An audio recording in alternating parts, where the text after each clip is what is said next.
Hello everyone, good morning to all of you guys. कैसे हालचाल है सभी लोगों के? एकदम मजा में छो। तो आज हम लोग डिस्कस करेंगे बेटा कुछ क्वेश्चंस जो कि आपके जैसे कि प्रीवियस चैप्टर्स हो चुके हैं। अभी तो रिसेंटली जो आर्टिकल चल रहा है that is all about basic geometry. But हम लोग क्या करते हैं, कुछ कलेक्शन क्वेश्चंस हैं जैसे नंबर सिस्टम, प्रीवियस जो नंबर सिस्टम पॉलिनॉमियल वगैरह ये पढ़ लिया है ना, उसके कुछ क्वेश्चंस का कलेक्शन है। देखो तुमने देखा होगा कि जो वीडियोस का आपका सिस्टम है उसमें क्या है, हम थ्योरेटिकल पार्ट भी कवर कर रहे हैं, मतलब थ्योरी भी आपके पास में सब्सिक्वेंट चैप्टर्स जो आगे आने वाले हैं उनकी आगे आती जा रही है, और साथ ही साथ आप इस बात को भी देख पाओगे आसानी से कि हम लोग क्वेश्चंस का पैटर्न भी लेकर चल रहे हैं। तो मैं आपको बताऊं कि कुछ कॉम्पिटिटिव पर्पस से क्वेश्चंस आते हैं, जैसे कि आप जब कॉम्पिटिटिव एग्जाम्स की तैयारी करोगे, जैसे कि NTSC है, KPPY की तैयारी वगैरह करते हो, तो हर चैप्टर से रिलेटेड बेसिक अंडरस्टैंडिंग के क्वेश्चन में कुछ क्वेश्चन ऐसे होते हैं जो ट्रिक बेस्ड होते हैं, ठीक है, जिसमें सर्टेन कॉम्प्लेक्स क्वेश्चंस की बात कर सकते हैं कि हाँ इसमें कुछ कॉम्प्लेक्सिटीज़ हैं, और हल्का सा उन कॉम्प्लेक्सिटीज़ को समझने के बाद ही आप इस क्वेश्चन को अप्रोच कर पाओगे, ठीक है। तो उन क्वेश्चन का कुछ कलेक्शन है हमारे पास में, तो वो हम क्वेश्चन डिस्कस कराते रहेंगे आप लोगों की। तो आपको क्या करना है, वो साथ साथ चलते चलना है क्वेश्चंस का कलेक्शन। जैसे कि प्रीवियस जो चैप्टर्स हो चुके हैं, ज्योमेट्री में आने से पहले हम लोगों ने काफ़ी सारे चैप्टर्स डिस्कस कर चुके हैं। And the chapters are number system, we have discussed polynomial, coordinate geometry, linear equation two variable, pair of linear equation two variable. तो these are the 4 different chapters जो कि कहीं ना कहीं कॉन्ड्रोम बेसिस पर आपस में 3 ही चैप्टर्स हैं, क्योंकि कोऑर्डिनेट ज्योमेट्री और लीनियर इक्वेशन टू वेरिएबल आपस में मिले हुए चैप्टर्स हैं दोनों, मतलब दोनों ही एक चैप्टर्स ही हैं, क्योंकि कोऑर्डिनेट कार्टेशियन प्लेन जो होता है उसी पर आप स्ट्रेट लाइन ड्रॉ करते हो, और स्ट्रेट लाइन ज्योमेट्रिकली किसको कहते हैं, pair of linear equation two variable को ज्योमेट्रिकली स्ट्रेट लाइन बोला जाता है, ठीक है। तो अब आप मेरी बात को समझने की कोशिश करो कि बेसिक ज्योमेट्री हम डिस्कस करेंगे ही। बेसिक ज्योमेट्री का डिस्कशन काफ़ी हद तक हो भी चुका है, जिसमें हमने सबसे पहला चैप्टर जो उठाया था that is all about lines and angles, है ना। What does it mean, lines and angles में हम लोगों ने काफ़ी सारी चीज़ें डिस्कस कर ली हैं। कुछ बच्चों ने क्वेश्चंस वगैरह भी सेंड किए थे, वो क्वेश्चंस भी देखेंगे। खैर बहरहाल अभी के क्वेश्चंस जो पावर और इंडेक्स बेस्ड हैं वो क्वेश्चन समझने की कोशिश करो। क्वेश्चन दे रखा है बेटा आपको, सिंप्लीफिकेशन करना है ना, सिंप्लीफिकेशन करना है। क्या सिंप्लीफिकेशन करना है बेटा, x की पावर b अपॉन x की पावर c अपॉन की पावर 1 अपॉन bc, x की पावर c अपॉन x की पावर a की power 1 upon ac, and the third one bracket is x की पावर a अपॉन x की power b की power 1 upon ab। कुछ इस तरीके से चीजें हैं, और आपको क्या करना है, इस स्टेटमेंट जो भी स्टेटमेंट ये लिखा हुआ है, यू नीड टू सॉल्व और सिंप्लीफाई इट। तो सिंप्लीफिकेशन के लिए आप थोड़ा सा दिमाग दौड़ाओ कि अगर आप इंडिविजुअल बेसिस पर सिंप्लीफिकेशन करते हो और कुछ आइडेंटिटी से अप्लाई करते हो, तो ये स्टेटमेंट एकदम से ब्रेक डाउन हो जाएगा। मेरा क्या मतलब है, ध्यान से देखना। अगर मान लो कहीं लिखा है x की पावर x पर power m divided by x पर पावर n, तो आप इस बात को समझने की कोशिश करो आसानी से कि x पर पावर m अपॉन x पर पावर n का क्या मतलब है। बेस सेम है बेटा, यहाँ भी बेस x है, यहाँ भी बेस x है, यहाँ इंडेक्स पावर है m, यहाँ इंडेक्स पावर n। तो बेस सेम हो तो पावर सब्ट्रैक्ट हो जाती है इन अ केस ऑफ डिवीजन। तो जब आप डिवाइड कर रहे हो और बेस सेम है तो इंडेक्स पावर क्या हो जाएगी, सब्ट्रैक्ट हो जाएगी। सिंप्लीफिकेशन का मतलब ये है। तो अब फाइनली x पर पावर आप लिख सकते हो m माइनस n, ठीक है। ये इस तरीके से लिखा जा सकता है, ये मतलब स्टेटमेंट ट्रू स्टेटमेंट है। इसी तरीके से इंडेक्स पावर में एक चीज और समझने की कोशिश करो कि मान लो x है, इस पर पावर m है, और कोई अनदर टर्म है x पर पावर n, तो यहाँ भी आप देखोगे कि जो बेस है ना, बेस सेम है। बेस कैसा है, सेम है। तो बेस अगर सेम है तो इंडेक्स पावर प्रोडक्ट के केस, डिवीजन के केस के लिए तो सब्ट्रैक्शन आता है, और अगर बेस सेम है और प्रोडक्ट हो रहा है तो पावर्स फाइनली ऐड हो जाती है। तो मतलब आप लिख सकते हो x पर पावर m प्लस n। तो ये दो इंडेक्स पावर की और भी प्रॉपर्टीज होती हैं, लेकिन अभी ये दो फंडामेंटल प्रॉपर्टीज हैं, इन पर ध्यान देना है। अब इसके सिंप्लीफिकेशन पर विचार करते हैं, थोड़ा सा दिमाग दौड़ा बेटा, इसको समझने की कोशिश करते हैं। बहुत आसान सी चीज़ है और आसानी से समझा जा सकता है इसको। जैसे कि अब मेरी बात को समझो आप, मैं क्या कह रहा हूँ कि अगर हम इंटरनल स्टेटमेंट सिंप्लीफाई करते हैं, forget about the power 1 upon B C, you need to focus on x to the power b upon x to the power c. Is it absolutely the same statement like this? तो power subtract हो जाएंगी। तो मतलब इस bracket के internal structure से उसको solve करने का क्या सेंस बनता है कि x पर पावर आने वाला है b माइनस सी की power 1 upon B C. This is what does it mean, ये मतलब होगा इसका, ठीक है, ये मतलब आने वाला है। सेम इसी तरीके से आप इसके इंटरनल स्ट्रक्चर इसको सॉल्व करोगे तो ये सिचुएशन कुछ इस तरीके से आने वाली है, x पर पावर c माइनस ए 1 अपॉन ए सी।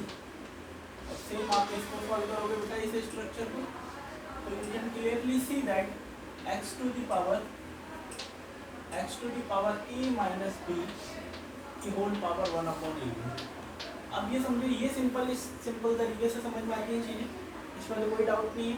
अब आपको पता है एक्सपोनेंट फंक्शन की पावर फंक्शन कर दिया जाए, जैसे लेकिन example x to the power m और इसकी होल पावर n कर दिया आपने, तो आपको पता है index powers are multiplied with each other. तो साफ साफ समझ में आ रहा है कि we can clearly write it down like x to the power mn। ये भी एक स्टेटमेंट होता है। अब इन तीनों ही स्टेटमेंट्स के हेल्प से आपने इतना तो सिंप्लीफिकेशन कर दिया। अब आप सोचो ये 1 upon B c, b minus c से प्रोडक्ट होगा क्योंकि इंडेक्स पावर से ही। सेम इसी तरीके से 1 अपॉन ए सी, सी माइनस ए से प्रोडक्ट होगा। और सेम इसी तरीके से आप समझ सकते हो कि a minus b 1 upon A b से प्रोडक्ट होगा। तो प्रोडक्ट जब आप करोगे तो किस तरीके से लिखा जा सकता है, you can clearly write it down like x to the power b minus c upon bc into x to the power c minus a upon ac into x to the power a minus b upon ab। ये मतलब हुआ इसका। Product करेंगे ना इससे, तो आप इसको सिंप्लीफाई कर लो। अब सिंप्लीफिकेशन के लिए तुम सोचो b अपॉन बी सी करोगे तो 1 over c minus 1 over b into x to the power 1 over a minus 1 over c into x to the power 1 over b minus 1 over a, ये आ रहा है। और फाइनली जब x बेस सेम है तो index powers add हो जाएंगी। तो इंडेक्स पावर ऐड होने का मतलब है x to the power 1 upon c minus 1 upon b, सारी प्रॉपर्टी अप्लाई होगी बेटा, plus 1 upon a minus 1 upon C plus 1 upon B minus 1 upon a. और आपको समझ में आना चाहिए कि प्लस का 1 अपॉन ए माइनस के 1 अपॉन ए को खत्म कर देगा, 1 upon B minus 1 upon B को, 1 अपॉन सी प्लस 1 अपॉन सी को माइनस के। तो x to the power finally क्या निकल कर आया, x टू द पावर 0। और किसी वेरिएबल टर्म की power 0 what does it mean, इसका मतलब क्या होता है, इसका मतलब होता है 1। तो मतलब ये इस क्वेश्चन का फाइनल आंसर आने वाला है, जिसमें ये सारी प्रॉपर्टीज इस तरफ जो लिखी हैं ये प्रॉपर्टीज हमने अप्लाई की है। एक बार देखो, बताओ बात समझ में आ रही है आपको कि नहीं आ रही मेरी।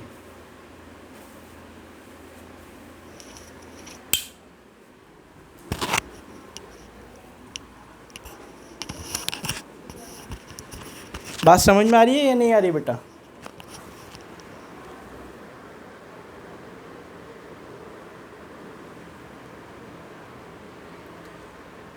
मैं दोबारा इलेबोरेट कर देता हूँ अगर कोई कन्फ्यूज़न है तो। सिंपल सी बात है, ध्यान से समझने की कोशिश करो कि एक्सपोनेंट फंक्शंस ये इंडेक्स पावर के लिए हैं चीज़ें, ठीक है। तो x पर ये आपने सिंप्लीफाई किया तो डिवीज़न के केस के लिए बेस सेम है तो पावर सब्ट्रैक्ट हो जाती है, डिवीज़न के केस के लिए पावर सब्ट्रैक्ट होती है, पावर सब्ट्रैक्ट हो गई। और पावर की पावर अगर है, जैसे मान लो इंडेक्स पावर है x to the power m पर पावर n है, तो x पर पावर mn हो जाएगा। तो सेम काम हमने यहाँ किया, फिर अलग अलग स्प्लिट कर दिया। One b minus c upon B c को कैसे लिख सकते हैं? b minus c upon B c को लिखा जा सकता है, b minus c upon B c को लिखा जा सकता है b upon B c minus c upon c b. तो b से b ख़त्म हो गया, c से c ख़त्म हो गया, और फाइनली आएगा 1/c माइनस 1/b। और यही देखो, ध्यान से समझने की कोशिश करो, 1/c minus 1/b, 1/a minus 1/c, 1/b minus 1/a, ये लिखा हुआ है, ठीक है। और x टू दी पावर जो आएगा 0 आ जाएगा, दैट डज इट मीन ये 1 आ जाएगा, ठीक है। बताओ बात समझ में आई यहाँ तक कि नहीं आई? इसमें बहुत आसान सी अंडरस्टैंडिंग है, बहुत सिंपल तरीके से समझा जा सकता है इसको, ठीक है। नेक्स्ट आगे बढ़ते हैं बेटा।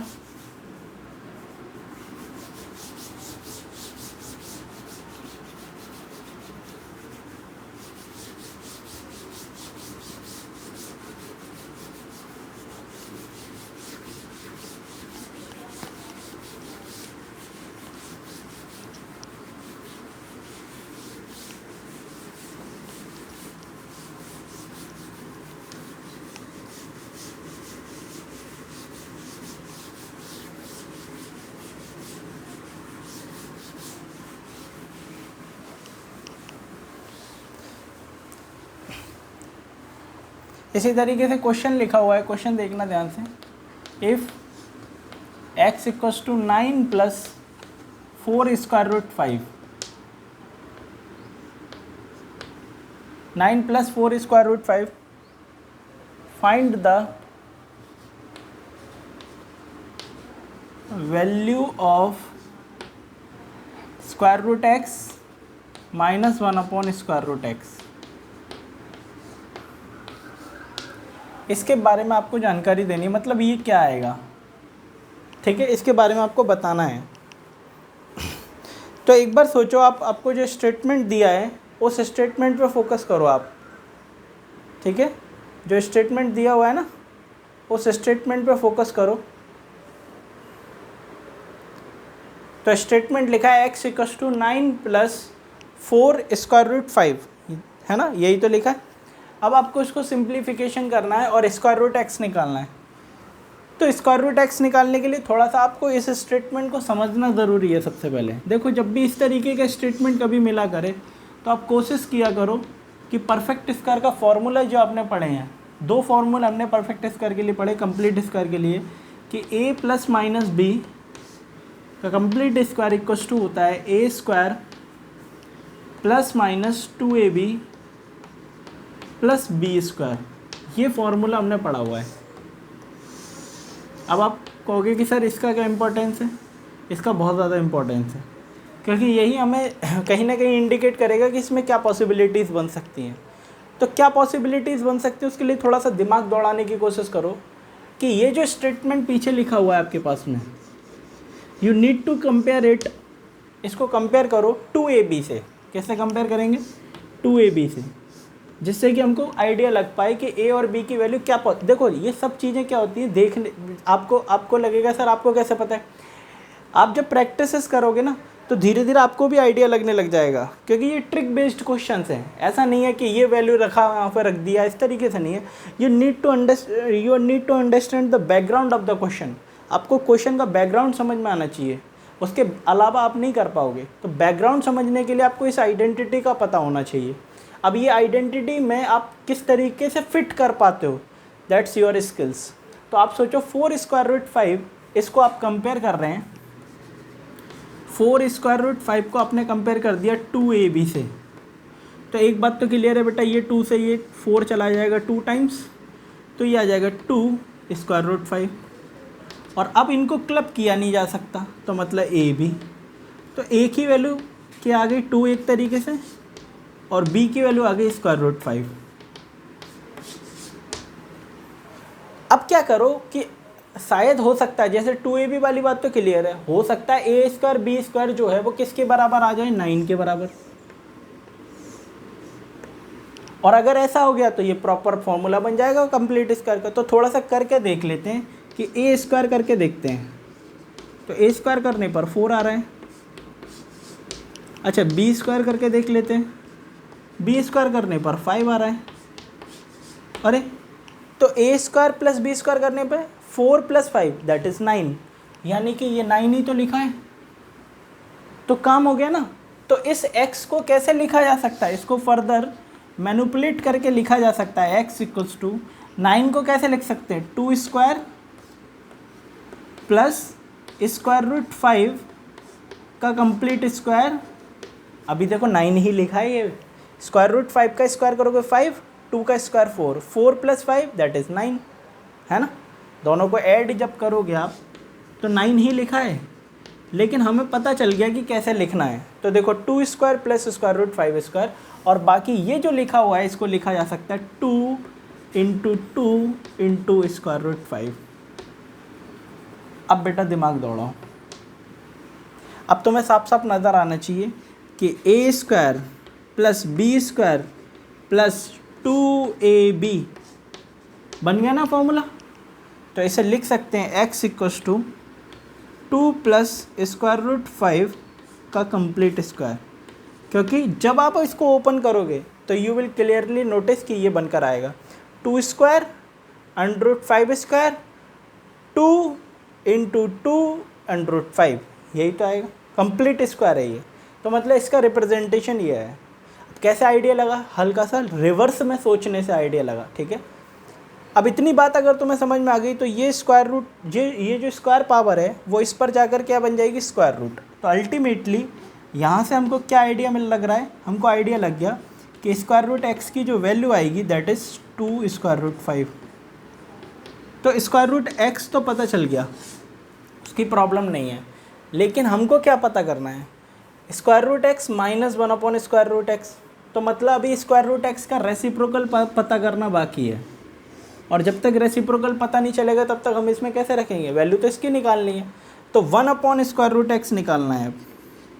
तो 1 / √x निकालेंगे तो कितना हो जाएगा, 1/2 + √5, और कंजुगेट से ऊपर नीचे मल्टीप्लिकेशन कर दें फॉर सिंप्लीफिकेशन, रैशनलाइजेशन करेंगे तो ये आ जाएगा 2 - √5, और ऊपर भी मल्टीप्लाई करेंगे ये आ जाएगा 2 - √5। और आप इन दोनों को क्या कर लो, क्लब कर लो एक साथ, मतलब आप एक साथ ले लो। तो एक साथ लेने का सिंप्लीफाई करेंगे तो सिचुएशन कुछ इस तरीके से बनने वाली है। ये आएगा a + b a - b, तो a² - b², तो a² 2 का स्क्वायर 4, √5 का स्क्वायर कितना हो गया 5, तो 4 - 5 दैट इज़ -1, और 2 - √5, और फाइनली 1/√x आएगा, माइनस से ऊपर मल्टीप्लाई कर दो तो √5 - 2 ये निकल के आने वाला है। √5 - 2 ये निकल कर आएगा। तो √x की वैल्यू होगी 2 + √5, 1/√x की वैल्यू ये आ गई। अब इन दोनों वैल्यूज़ को आपको उठाकर इसमें रखना है, you will get your final answer, ठीक है। तो देखो एक सेकेंड, हम यहाँ इस चीज़ को रफ कर देता हूँ और फाइनल आंसर निकालते हैं हम इसका कि क्या आने वाला है। जो भी वैल्यूज़ हमने प्रीवियसली निकाली उनको बस रिप्लेस कराना है।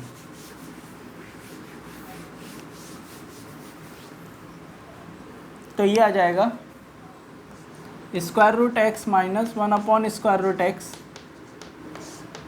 तो √x कितना था बेटा, √5 + 2 ये था, और माइनस 1/√x कितना है, √5 - 2, √5 - 2।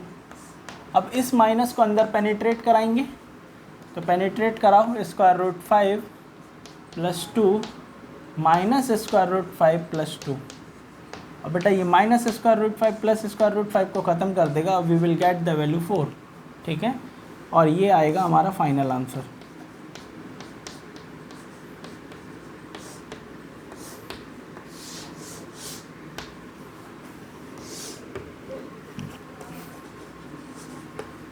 ये आंसर आने वाला है। देखो बताओ बात समझ में आई कि नहीं आई आपको इस क्वेश्चन में? कोई भी कन्फ्यूज़न किसी भी तरीके का?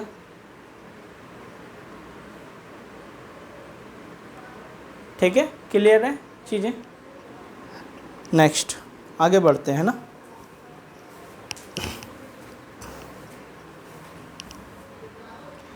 तो ये क्वेश्चंस का मतलब सिस्टम है जो कि आपको याद रखने हैं सब।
क्वेश्चन देखो, क्वेश्चन दे रखा है। क्वेश्चन दिया बेटा x equals to square root 5 minus square root 3 divided by conjugate है इसका square root 5 plus square root 3। ये कुछ इस तरीके से दिया है। Then X square minus 8x plus 1 is, इसके बारे में जानकारी देनी है। X square minus 8x plus 1। अब आप सोचो कि x की वैल्यू इस तरीके से ये लिखा हुआ है और ये जानकारी आपको देनी है ना। तो किस तरीके से निकालेंगे, मतलब किस तरीके से सॉल्व करेंगे? तो X square minus 8x plus 1 निकल कर आ जाए, उसके लिए दिमाग लगाना है। तो सबसे पहले तो सिंप्लीफिकेशन की बात कर लेते हैं। तो सॉल्यूशन में जब आप आओगे तो सिंप्लीफिकेशन पर आओ। x इक्वस टू कंजुगेट से ऊपर नीचे मल्टीप्लाई कर दें तो square root 5 minus square root 3 का complete square divided by a plus B A minus B that is 5 minus 3।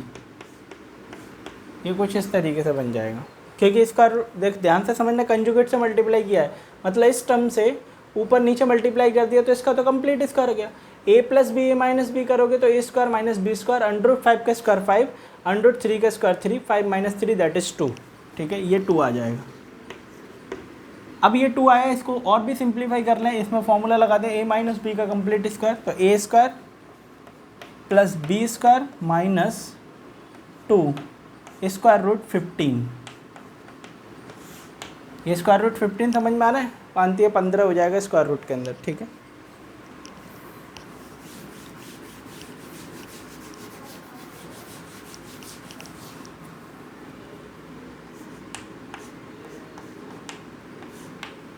और ये आ जाएगा 2। ये दोनों क्लब कर लो, x इक्वस टू आ गया 8 minus 2 square root 15 divided by 2 that is 4 minus square root 15।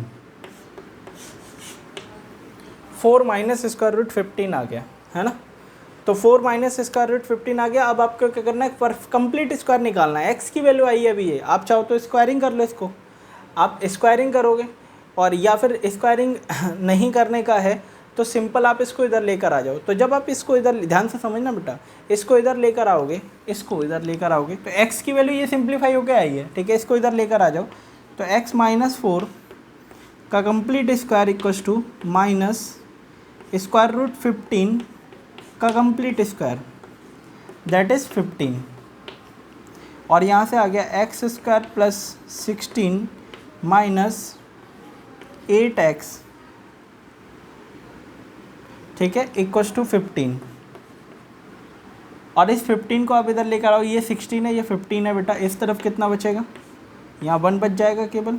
तो X square minus 8x plus 1 equals to 0। तो मतलब ये जो वैल्यू है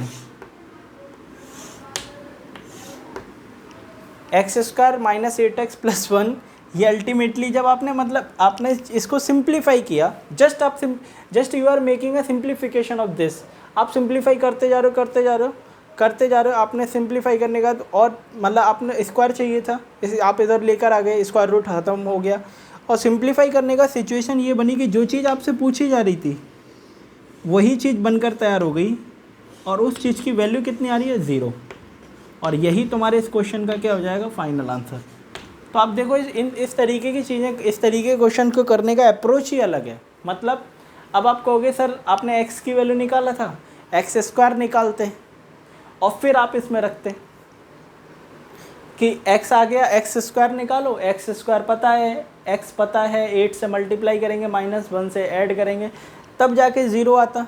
नहीं, वैसे कर सकते हैं, आज भी जाएगा, लेकिन वो लेंथी प्रोसेस होगा, मतलब काफ़ी आपको स्टेप्स करने पड़ेंगे, वरना ये सबसे आसान और सिंपलिस्टिक वे है जो कि आपको आसानी से यहाँ तक पहुँचा देगा। ठीक है, एक बार देखो, बताओ बात समझ में आ गई, इस तरीके के क्वेश्चंस को अप्रोच करना समझ में आया, आप कर पाओगे कि नहीं कर पाओगे, देखो एक बार तसल्ली से। तो आंसर इसका कितना आने वाला है बेटा, 0 आंसर होगा इसका, इस क्वेश्चन का आंसर 0 आएगा। ठीक है,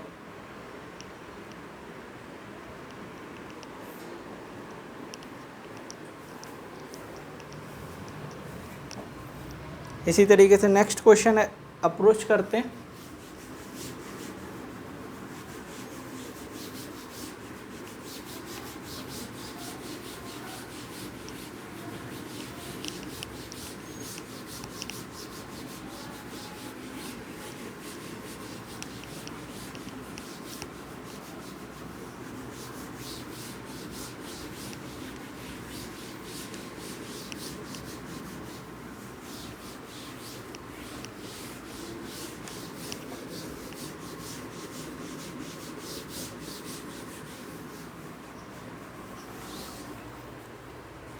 नेक्स्ट क्वेश्चन दे रखा है बेटा,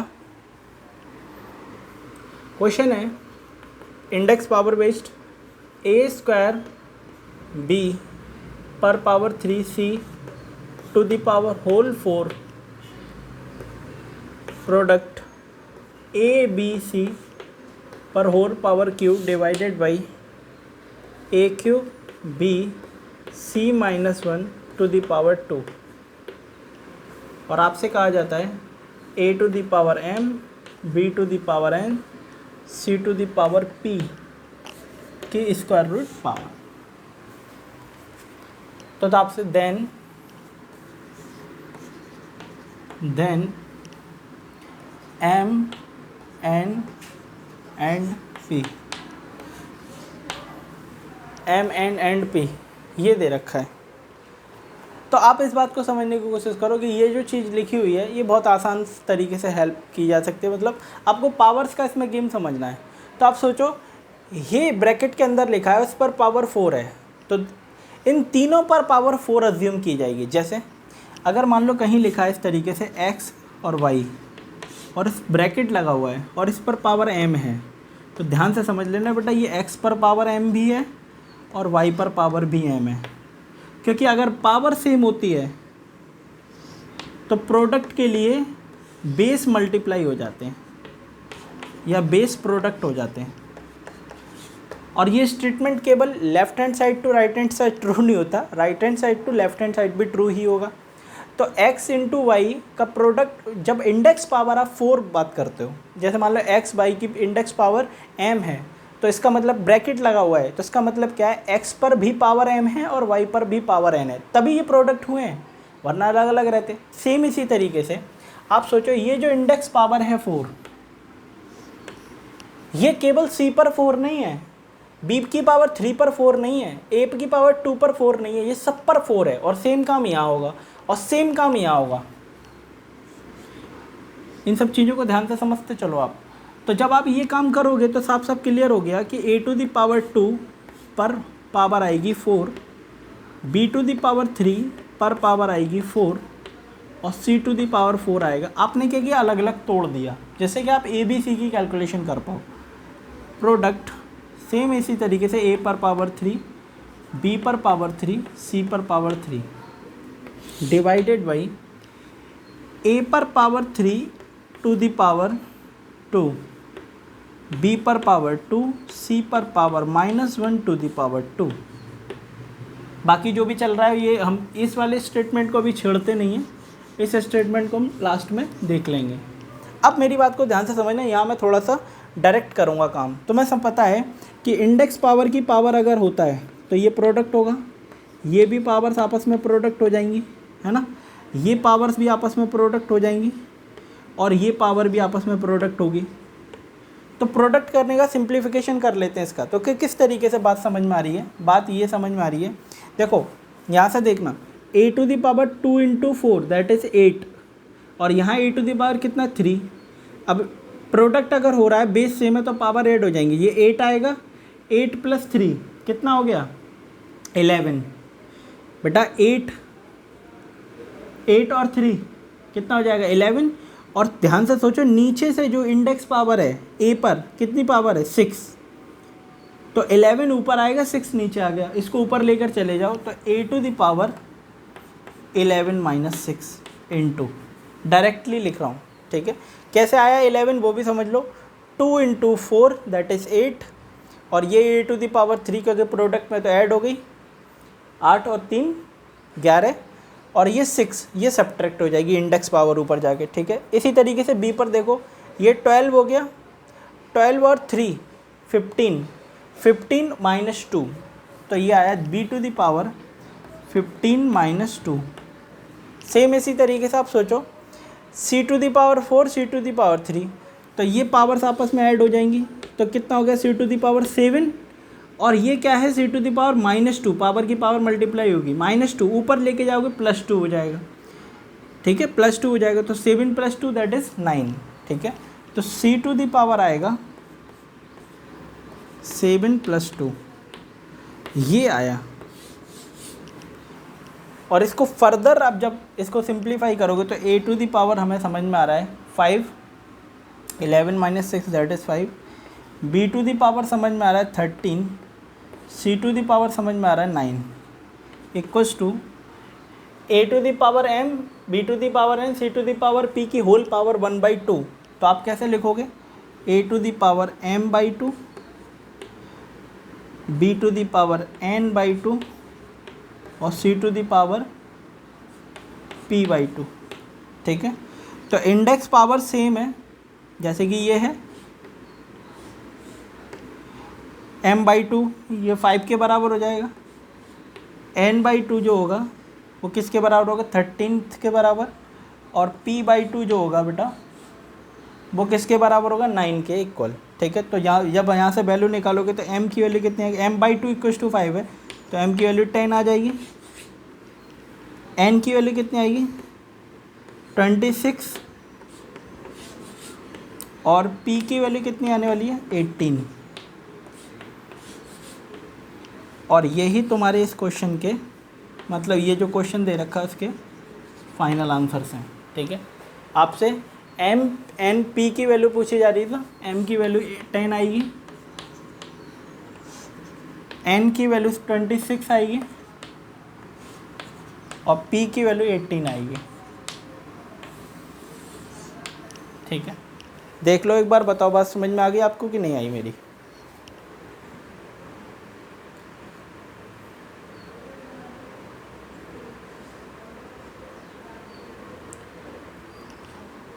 तो bye to all of you guys, बेटा आज के लिए इतने ही रखते हैं, बाकी जो इसके भी आगे का जो भी डिस्कशन होगा हम लोग उसको डिस्कस करेंगे। तो आई होप आपको ये सब चीज़ें समझ में आई होंगी। बहुत बेसिक चीज़ें हैं बेटा, इसमें कोई रॉकेट साइंस नहीं है, लेकिन आप ये समझो कि ये इंपॉर्टेंट एस्पेक्ट्स हैं हमारे लिए, ठीक है। बहुत बेसिक क्वेश्चंस भी हैं, थोड़ा ट्रिकी भी हैं, तो आपको दिमाग चलाना है अपना प्रॉपर तरीके से। तो bye to all of you guys, we will meet in a next one video और we will definitely discuss certain amount of coordinate मतलब बेसिक ज्योमेट्री के क्वेश्चंस हम लोग डिस्कस करेंगे, बेसिक ज्योमेट्री के क्वेश्चंस हम लोग उसमें डिस्कस करेंगे, ठीक है। बाय।